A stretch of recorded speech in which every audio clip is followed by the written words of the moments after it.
Hello friends, welcome to my channel. Friends, आज की इस वीडियो में मैं आपको डीजीपी और चीफ सेक्रेटरी के बारे में बताऊंगा। दोस्तों, डीजीपी और चीफ सेक्रेटरी दोनों ही यूपीएससी के एक सीनियर मोस्ट ऑफिसर्स होते हैं।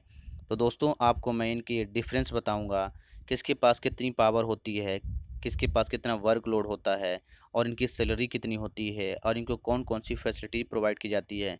इन सब चीज़ों का डिस्कशन मैं इस वीडियो में करूँगा। तो दोस्तों, वीडियो को लास्ट तक देखना। तो सबसे पहले हम लेते हैं डीजीपी।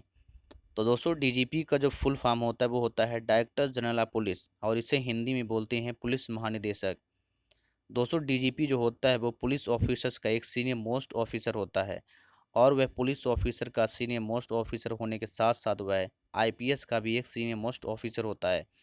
दोस्तों, डीजीपी पुलिस ऑफिसर्स की सबसे लास्ट वाली रैंक होती है, यानी उसके बाद जो आती है वो ministry of home affair start हो जाती है। यदि चीफ सेक्रेटरी की बात करें तो दोस्तों, चीफ सेक्रेटरी को हिंदी में मुख्य सचिव कहते हैं। और दोस्तों, चीफ सेक्रेटरी जो होता है यूपीएससी का एक सीनियर मोस्ट पोजीशन को हिल्ड करता है। और दोस्तों, जो चीफ सेक्रेटरी बनते हैं वो एक सीनियर आईएएस ऑफिसर होते हैं, जो कि सीनियर मोस्ट बैच के होते हैं। दोस्तों, चीफ सेक्रेटरी के हेल्प के लिए एक और सेक्रेटरी बनाया जाता है, जिसे हम एडिशनल चीफ सेक्रेटरी कहते हैं। दोस्तों, ये छोटा सा इंट्रोडक्शन हो गया डीजीपी और चीफ सेक्रेटरी के बारे में। अब मैं आपको इन दोनों के जो डिफरेंस बेसिक हैं उनके बारे में बताऊंगा। तो दोस्तों, सबसे पहले मैं आपको बता दूं कि जो डीजीपी होता है वो आप तभी बनोगे जब आप यूपीएससी क्लियर करने के बाद आईपीएस को चूज करते हो। यदि आप यूपीएससी क्लियर करने के बाद आईपीएस नहीं पा पाते हो तो आप डीजीपी तक नहीं पहुंच पाओगे। एक बात दोस्तों, आप यहाँ पे याद रखना कि यदि आप स्टेट पीएससी क्लियर करने के बाद प्रमोशन होने के बाद आप आईपीएस बन भी जाते हो तो आप केवल डीआईजी लेवल तक ऑफिसर बन पाओगे, आप डीजीपी तक नहीं पहुंच पाओगे। यूपीएससी क्लियर करने के बाद आईपीएस जब आपको मिलता है तभी आप डीजीपी बन पाओगे। वहीं दोस्तों, चीफ सेक्रेटरी की बात करें दोस्तों, जो यूपीएससी क्लियर करता है और जिसे आईएएस मिलता है वही चीफ सेक्रेटरी बन पाएगा। यदि स्पेशल सिंबल की बात करें तो दोस्तों, डीजीपी के कंधों पर ये अशोक स्तंभ और स्वॉर्ड जिसे तलवार कहते हैं, और उसके नीचे आईपीएस लिखा होता है, जो कि आर्मी ऑफिसर्स के कंधों पे भी आपने कभी कभी देखा होगा। वहीं दोस्तों, चीफ सेक्रेटरी की बात करें दोस्तों, तो चीफ सेक्रेटरी के कंधों पर कोई स्पेशल सिंबल नहीं होता है। दोस्तों, जो डीजीपी का काम रहता है स्टेट में लॉ एंड ऑर्डर को मेंटेन करना, राज्य में कानून व्यवस्था बनाए रखना, शांति व्यवस्था बनाए रखना, और राज्य में जितने भी पुलिस ऑफिसर्स हैं, पुलिस एम्प्लॉय हैं, और जितने भी पुलिस इंस्टीट्यूट हैं उनको नियंत्रण में रखना डीजीपी का काम होता है। वहीं दोस्तों, चीफ सेक्रेटरी का काम होता है पूरा एडमिनिस्ट्रेटिव कार्य होता है, चाहे वो मिनिस्ट्री में हो या फिर वो स्टेट में हो, पूरा एडमिनिस्ट्रेटिव वर्क जो होता है वो चीफ सेक्रेटरी का होता है। दोस्तों, जो डीजीपी होता है वो पुलिस हेडक्वार्टर स्टेट में जो कैपिटल रहती है, स्टेट की कैपिटल वहाँ पे बैठता है। और दो जो चीफ सेक्रेटरी होता है वो सचिवालय ऑफिस में बैठता है। दोस्तों, डीजीपी और चीफ सेक्रेटरी दोनों ही यूपीएससी के सीनियर मोस्ट ऑफिसर्स होते हैं। डीजीपी आईपीएस का एक सीनियर मोस्ट ऑफिसर होता है और चीफ सेक्रेटरी आईएएस का एक सीनियर मोस्ट ऑफिसर होता है। और दोस्तों, दोनों की सैलरी लगभग 2,25,000 सेम ही होती है।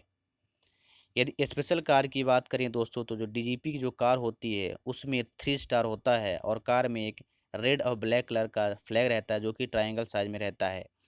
वहीं दोस्तों, जो चीफ सेक्रेटरी की जो कार होती है उसमें गवर्नमेंट ऑफ इंडिया या फिर गवर्नमेंट व्हीकल लिखा होता है, और उसकी गाड़ी में नेशनल फ्लैग रहता है। यहाँ पे दोस्तों, मैं आपको बता दूं कि जो डीजीपी की कार है 3 स्टार होती है, उसके नीचे जो ऑफिसर्स हैं आईजी, उसके पास 2 स्टार कार होती है, और उसके नीचे आता है डीआईजी जिसके पास 1 स्टार कार होती है। दोस्तों, डीजीपी की तुलना यदि हम आर्मी ऑफिसर्स करें तो 3 स्टार जो आर्मी ऑफिसर्स है वो होता है लेफ्टिनेंट जनरल। वहीं दोस्तों, हम चीफ सेक्रेटरी की बात करें दोस्तों, जो हमारा चीफ सेक्रेटरी होता है वो हमारे आर्मी के वॉइस चीफ के बराबर होता है। दोस्तों, इस समय हमारे जो voice chief of army staff है वो है लेफ्टिनेंट जनरल एस के सैनी, यानी कि दोस्तों, चीफ सेक्रेटरी और लेफ्टिनेंट जनरल एस के सैनी दोनों इक्वल रैंक के हैं।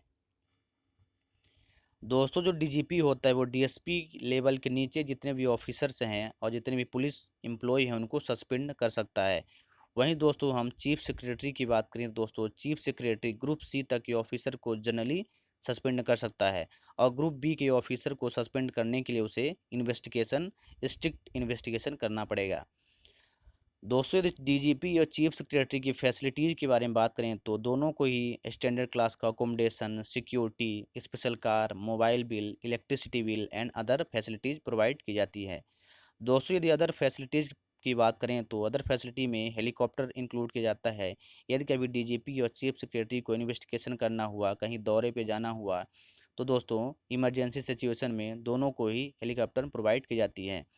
तो दोस्तों इस प्रकार से हम पावर की बात करें दोस्तों, डीजीपी की तुलना में चीफ सेक्रेटरी ज़्यादा पावरफुल होता है, क्योंकि दोस्तों चीफ सेक्रेटरी को एडमिनिस्ट्रेटिव कार्य रहता है, उसको ज़्यादा मेंटल वर्क रहता है। डीजीपी दोस्तों कभी कभी आपके देखने को भी मिल जाएंगे, लेकिन दोस्तों चीफ सेक्रेटरी बहुत ही कम देखने को मिलते हैं। इसलिए दोस्तों chief secretary is much more powerful than DGP. दोस्तों this is all about DGP and chief secretary. दोस्तों वीडियो अच्छा लगा हो तो वीडियो को लाइक कर देना, और यदि आप मेरे चैनल पर नए हैं तो मेरे चैनल को सब्सक्राइब कर देना। तब तक के लिए be safe and be alert. धन्यवाद। जय हिंद।